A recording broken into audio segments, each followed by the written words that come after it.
여러분 혹시 이 터치 운동이라고 하는 캠페인에 대해서 들어보신 적 있으신가요? 터치, 만져주는 거.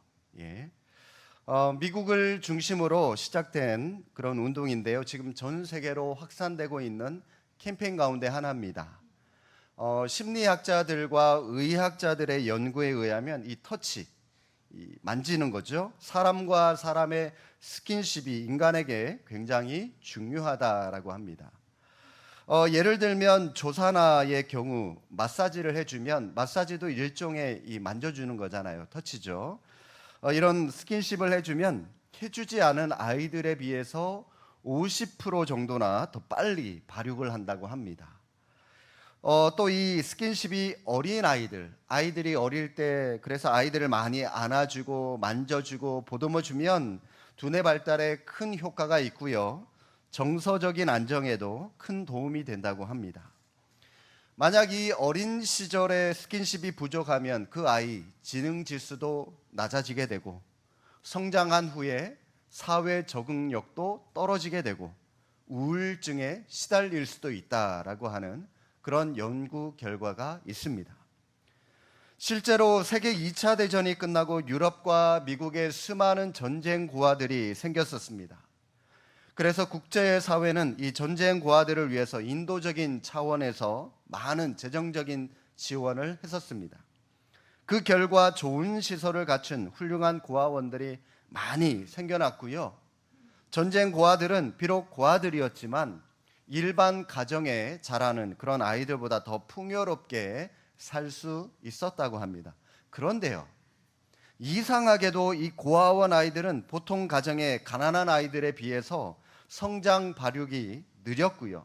또 병에 대한 면역력도 굉장히 약했다고 합니다. 당시에는 그 이유를 알 수가 없었다고 하는데요. 시간이 많이 지난 후에 훗날 그 원인이 밝혀졌는데 바로 문제는 터치, 스킨십 부족에 있었다라고 학자들이 결론을 맺게 되었습니다. 고아원 아이들이 받을 수 있는 이 터치는 하루 중 굉장히 짧은 시간 동안 직원들에게 받는 것이 전부였고요. 그 수준도요, 피상적인 것에 지나지 않았습니다. 일반 가정의 보통 아이들은 받을 수 있는 그 가정의 애정 어린 부모의 그 포옹, 안아주는 것, 쓰다듬어 주는 것, 말로 칭찬해 주는 것, 이런 터치, 이런 것들을 고아원 아이들은 받을 수가 없었던 것이죠. 이처럼 이 스킨십이 중요하다라고 하는 것이죠. 이런 사실이 인식이 되면서 미국에서부터 출발되게 된 게 바로 이 터치 캠페인, 이런 캠페인이 벌어지게 된 것입니다. 여러분, 우리 인간은 터치, 스킨십이 필요한 존재입니다. 그런데요, 우리 인간의 터치보다 더 중요한 게 있습니다. 그게 뭘까요? 바로 하나님의 터치가 더 중요합니다. 왜냐하면 우리 인간은 영혼을 가진 존재이기 때문에 영혼을 향한 하나님의 터치가 있을 때 그때 우리는 하나님의 역사를 볼 수가 있고 경험할 수가 있기 때문입니다. 오늘 본문이 바로 그런 사실을 우리에게 보여주고 있습니다. 한 나병 환자가 등장합니다. 예수님의 소문을 듣고 예수님을 찾아왔어요. 그리고 예수님의 만져주심, 예수님의 터치를 통해서 그 몹쓸 병에서 치유를 받고 구원을 받게 되었습니다. 아직 예수님의 사역 초기이기는 하지만 오늘 본문 말씀까지 여러분 지금까지 예수님께서 고쳐주신 이 병이 몇 가지가 되는지도 모를 정도로 많은 그런 병자들을 고쳐주셨습니다. 그래서 성경도 굳이 예수님을 찾아왔었던 그 병자들의 병명에 일일이 관심을 가지지 않고요. 여러분 34절, 1장 34절 말씀을 한번 보시면 예수께서 각종 병이든 많은 사람을 고치시며 라고 말하면서 이 각종 병이라고 하는 이 한마디 말로 그 모든 예수님께서 고쳐주신 병자들의 모든 병을 그냥 한꺼번에 다 그냥 퉁쳐버렸습니다. 그런데요, 오늘 본문은 나병이라고 하는 그 특별한 이 병을 가진 한 사람을 고친 이야기가 나옵니다. 여러분, 이게 뭘 의미할까요? 이 나병은 다른 병들과 함께 뭉뚱거려서 언급할 정도의 그냥 보통의 평범한 병이 아니라는 거죠. 어떤 특별한 병이라는 겁니다. 참고로 여러분들에게 말씀을 드리면 나병은 옛날에 문둥병이라고 많이 불렀죠. 최근에는 이 환자들을, 나병 환자들을 존대하는 의미에서 한센병이라고 하는 병명으로 바꿔서 부릅니다. 노르웨이 의사 이 한센이라고 하는 사람이 처음 이 병을 발견했다고 해서 한센병이라고 명명을 하게 된 것인데, 현대는 이 의학이 발달이 되어서 이 나병이라고 하는 이 병, 한센병은 치료가 가능해졌습니다. 그런데요, 불과 몇십 년 전만 하더라도, 특별히 이 예수님 당시에는 이 불치병이었을 뿐만이 아니라 하나님께 죄를 지어서 저주받은 병이다라고 하는 인식이 많은 유대인들 가운데 있었습니다. 그리고 나병에 걸리면 신체 부위가 짓무르게 되고 눈썹이 빠지는 것으로 시작을 해서 손가락 마디마디가 떨어져 나가기 시작하고요, 코와 귀가 문드러지기 시작합니다. 녹아내리기 시작하죠.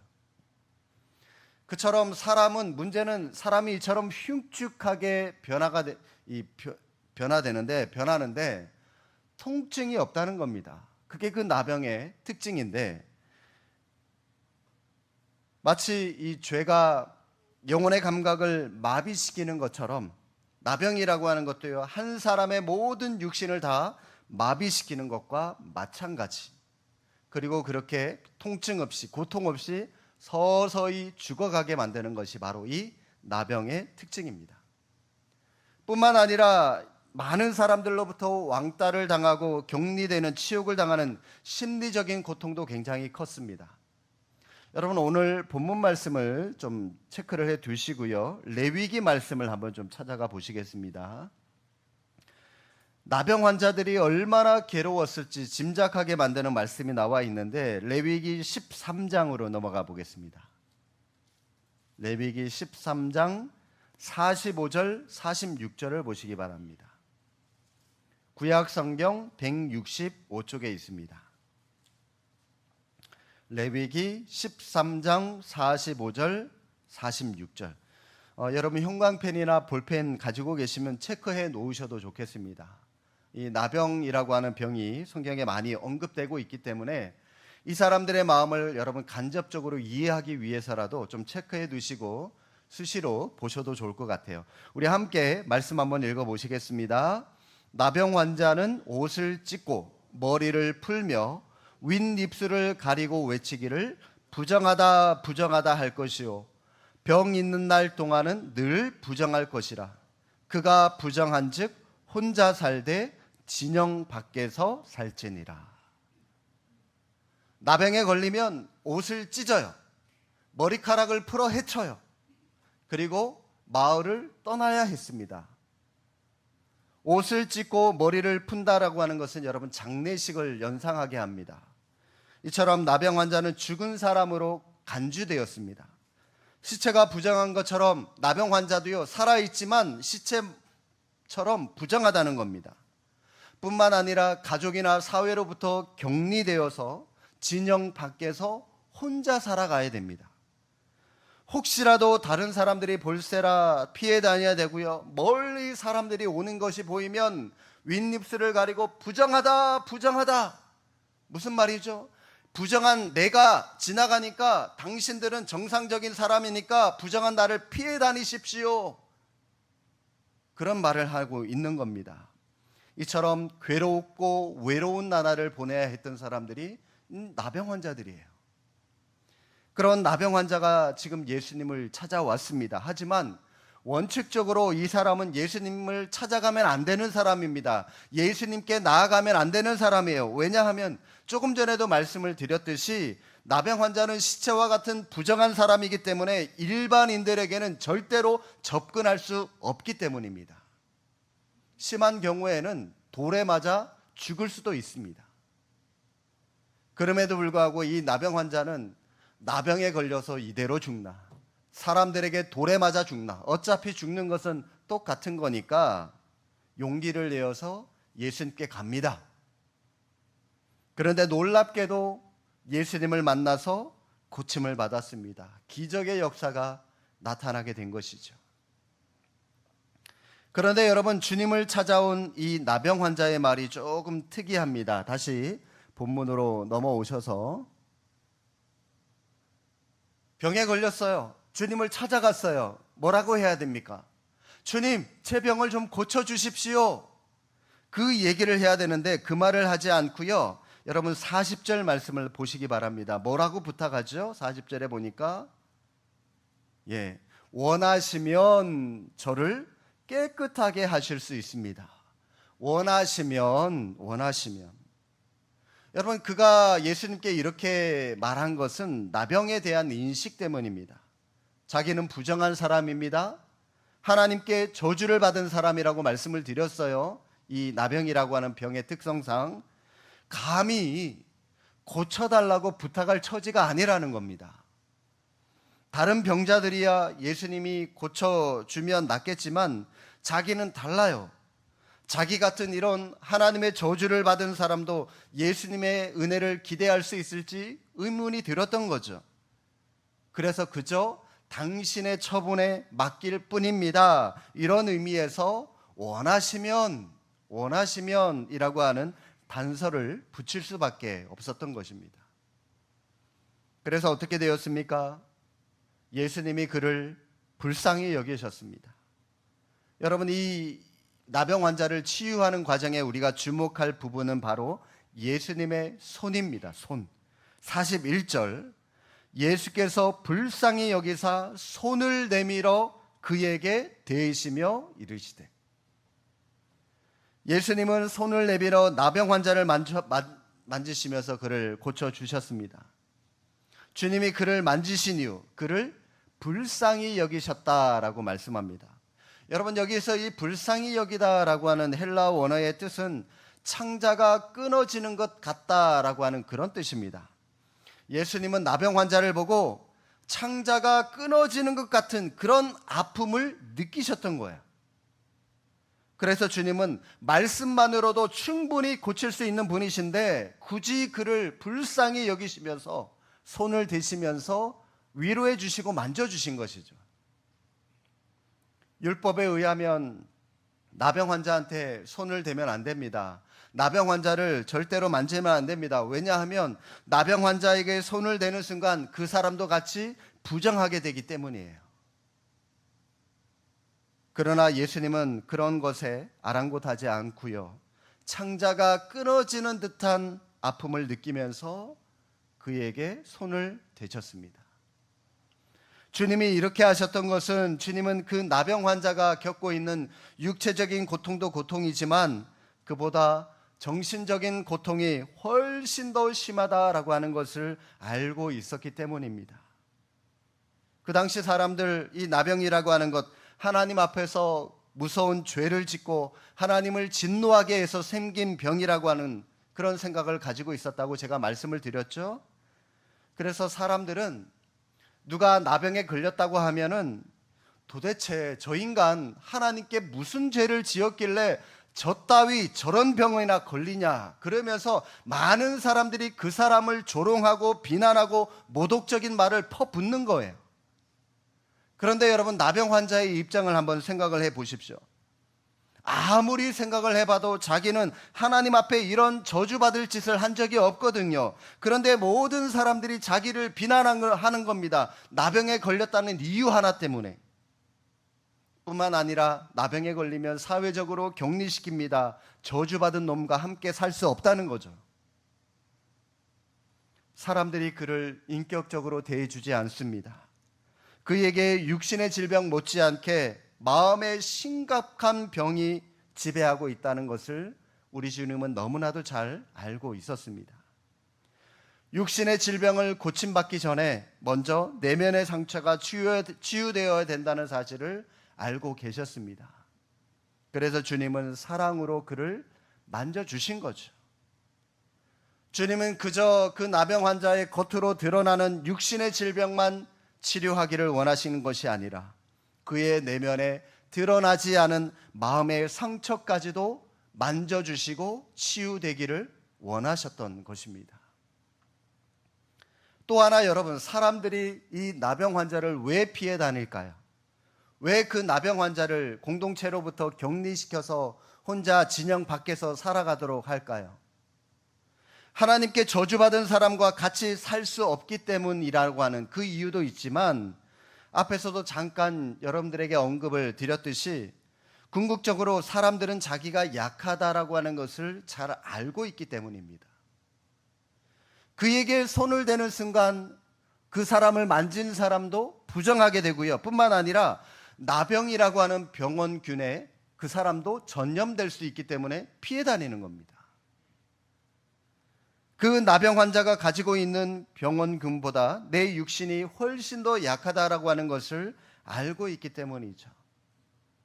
여러분, 우리도 이 코로나 사태를 이미 다 겪어보셔서 아시지 않습니까? 내가 이 코로나라고 하는 병원균을 내 육신의 몸으로 이길 수 없으니까 예방주사도 맞고 약도 먹고 마스크도 쓰고 다니고, 그것도 안 되니까 예배에도 모이지 말라고 하면서 서로 이렇게 격리시키고 있는 거 아닙니까? 그렇죠? 그런데 여러분, 왜 주님은 그 위험하고 전염성이 강한 병자에게 손을 대셨습니까? 말씀만으로도 충분히 고칠 수 있고 치유하실 수 있는데 왜 굳이 손을 대신 겁니까? 예수님의 만져주시는 그 행위 속에는 예수님이 확신하시는 어떤 믿음이 있으셨기 때문입니다. 그 믿음이 뭐냐? 나는 네가 가지고 있는 그 나병이라고 하는 병원균보다 더 강한 하나님이라고 하는 사실입니다. 내가 너를 만질 때 네가 가지고 있는 너의 병원균으로 인하여 내가 전염받아서 내 육신이 무너지는 것이 아니라 오히려 내 능력을 네가 공급받아서 네가 고침받을 것이라고 하는 확신이 예수님께는 있으셨기 때문에 그 병자에게 손을 대셨던 것이죠. 성도 여러분, 세상이 어지럽고 혼란스럽다고 그래서 세상이 썩었다며 세상을 탓하거나 비난하는 것만큼 무기력한 말은 없다고 생각이 듭니다. 세상은 원래 어둡고 혼탁합니다. 그렇기 때문에 세상의 어두움을 탓하지 마시고 그럴 때일수록 여러분이 오히려 복음의 한 줄기 촛불을 들 수 있기를 바랍니다.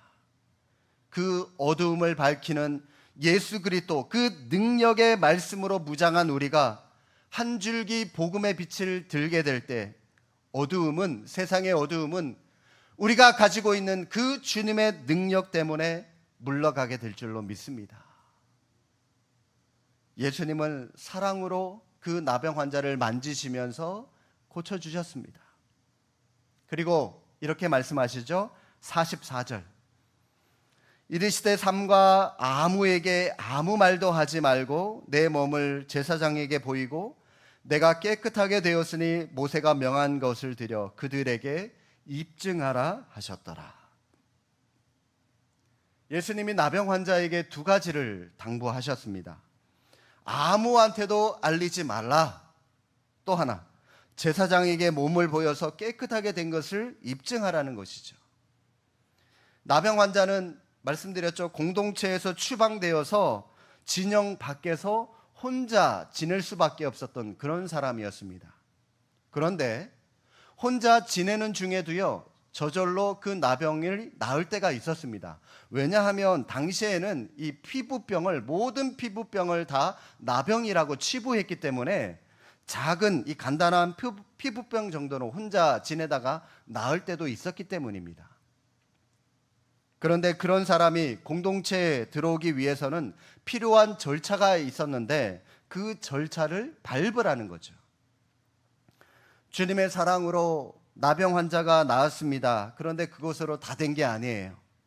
이 나병 환자가 정상적으로 살아가려면 공동체 안으로 들어가야 됩니다. 그러기 위해서 율법의 절차를 지켜야 되는 거예요.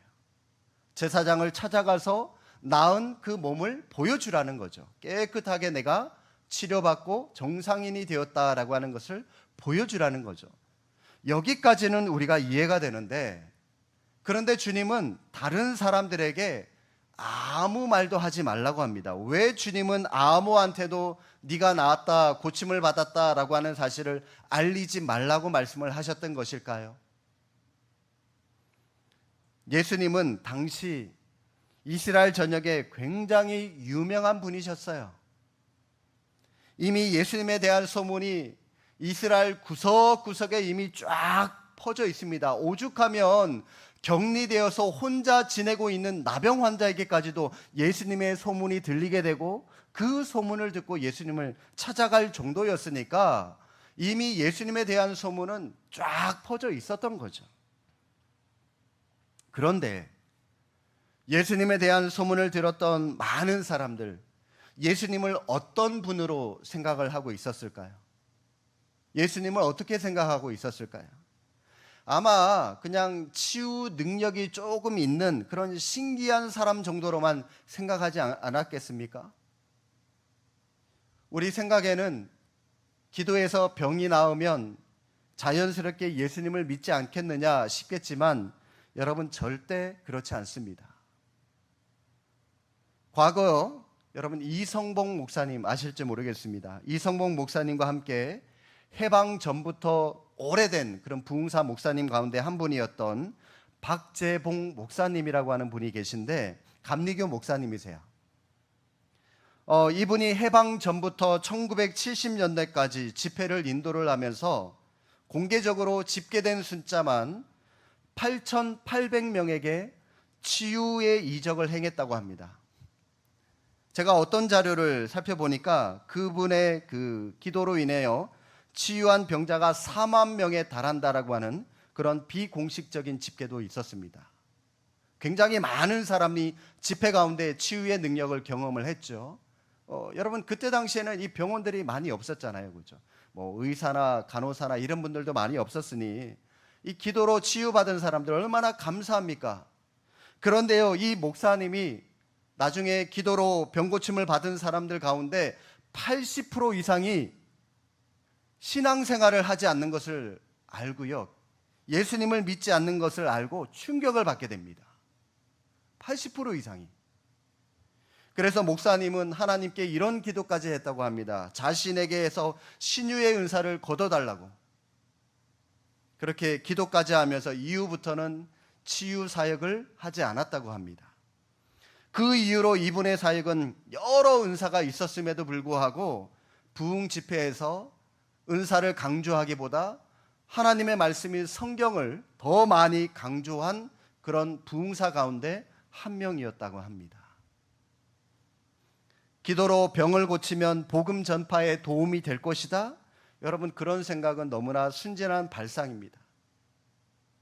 저도 제가 이전에 사역에 있었던 교회에 경험한 적이 있어요. 교통사고를 당했어요, 남편분이. 병원에서도 포기했어요. 마음의 준비하시라고. 이분 돌아가신다고. 그런데요, 이분이 한 6개월 정도 병원에 누워 있다가 깨어나셨어요. 정상적으로 생활이 가능하게 되셨어요. 1년 뒤에. 하나님의 은혜로 자기가 치유받은 것이다 라고 1년, 2년 동안 열심히 교회 나가는데, 그런데요, 이분 마음 가운데 내가 우연히 치료되었다 이런 생각으로 마음이 바뀌면서 그 뒤로 교회를 안 다녀요. 지금은 바뀌어버렸어요.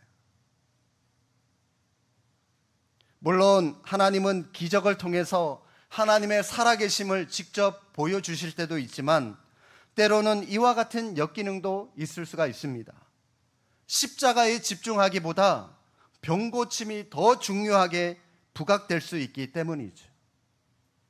예수님은 그것을 경계하신 겁니다. 그래서 아무에게도 아무 말도 하지 말라고 하셨던 것인데, 여러분 그 사람이 가만히 있을 사람입니까? 이 주님의 말을 듣지 않고 자기 마음대로 온 동네방네 또 돌아다니면서 소문을 다 냈던 것이죠. 이렇게 율법의 절차를 지키기 위해서 제사장을 찾아가고 있는데, 자, 그런데 여러분 예수님께 깨끗이 치유받고 제사장한테 걸어가고 있는 이 나병 환자의 모습을 한번 상상을 해 보시기 바랍니다. 그냥 터벅터벅 힘없이 무기력하게 걸어갔을까요? 저는요, 미친 듯이 제사장에게 달려갔을 것이라고 생각합니다. 제사장에게 자신의 몸을 보일 때도 이성을 거의 잃은 사람처럼, 보십시오, 예수님이 내 몸을 이렇게 깨끗하게 고쳐주셨습니다. 예수님이 나를 이렇게 치유해 주셨다니까요. 제사장님, 내 몸을 한번 보십시오. 정신을 잃고 이성을 잃을 만큼 그가 흥분하면서 자기의 몸을 보이지 않았겠습니까? 성도 여러분, 오늘날 한국 교회의 심각한 문제는 치유받은 자의 이런 열정들이 사라졌다라고 하는 것입니다. 너무 점잖게 신앙생활하는 분들이 우리 교회 안에 너무 많아요. 점잖하게 우아하게 찬양을 불러도 그 누구에게도 내 우아함을 절대로 빼앗기지 않겠다라고 하는 그런 역사적인 사명을 가지고 있는 사람처럼, 그래서 점잖은 교회들마다 사람들이 막 몰려들고요, 좀 시끄럽고 뭔가 좀 해보겠다라고 하는 난리법석인 그런 교회들은 사람들에게 인기가 별로 없는 것 같습니다. 이게 우리의 문제라는 것이죠. 예수님을 인격적으로 만난 적이 없기 때문에 우리를 깨끗하게 치료해 주신 주님의 그 치료하심을 경험해 본 적이 없기 때문에, 그래서 신앙생활은 점잖게 우아하게 하는 것이야 착각하는 거죠. 그러나 여러분, 진짜 하나님의 은혜를 경험하게 되면, 진짜 고독한 내 내면에 하나님의 만져주심을 맛보았다면 내 모든 체면은 다 사라질 수밖에 없는 겁니다. 다윗을 보십시오. 왕이었지만 체면이고 뭐고 법궤가 들어올 때 흥분하면서 바지가 흘러내리기까지 덩실덩실 춤을 추면서 하나님을 찬양하지 않았습니까? 오늘 나를 변화시켜 주시고 나를 치료해 주신 주님, 오늘도 복음이 능력이며 십자가가 나 자신은 물론이고 내 가정을 변화시켜 주셨음을, 그래서 날마다 이 복음을 증거하고자 하는 열정이 우리에게 필요하다라고 하는 사실입니다. 여러분, 이렇게 어딜 가나 자랑할 수 있었으면 좋겠어요. 여러분, 내가 변했습니다. 여러분, 내 남편이, 내 아들이 변했어요.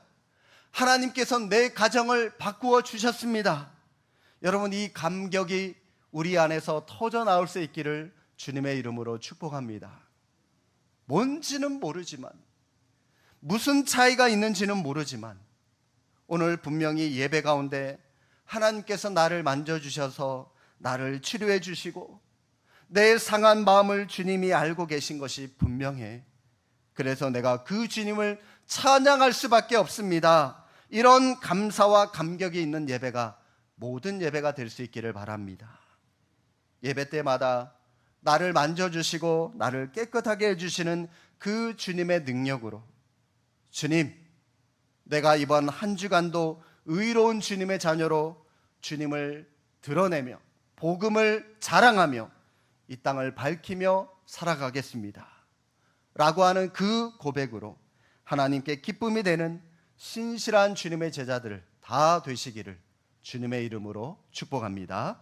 기도하겠습니다.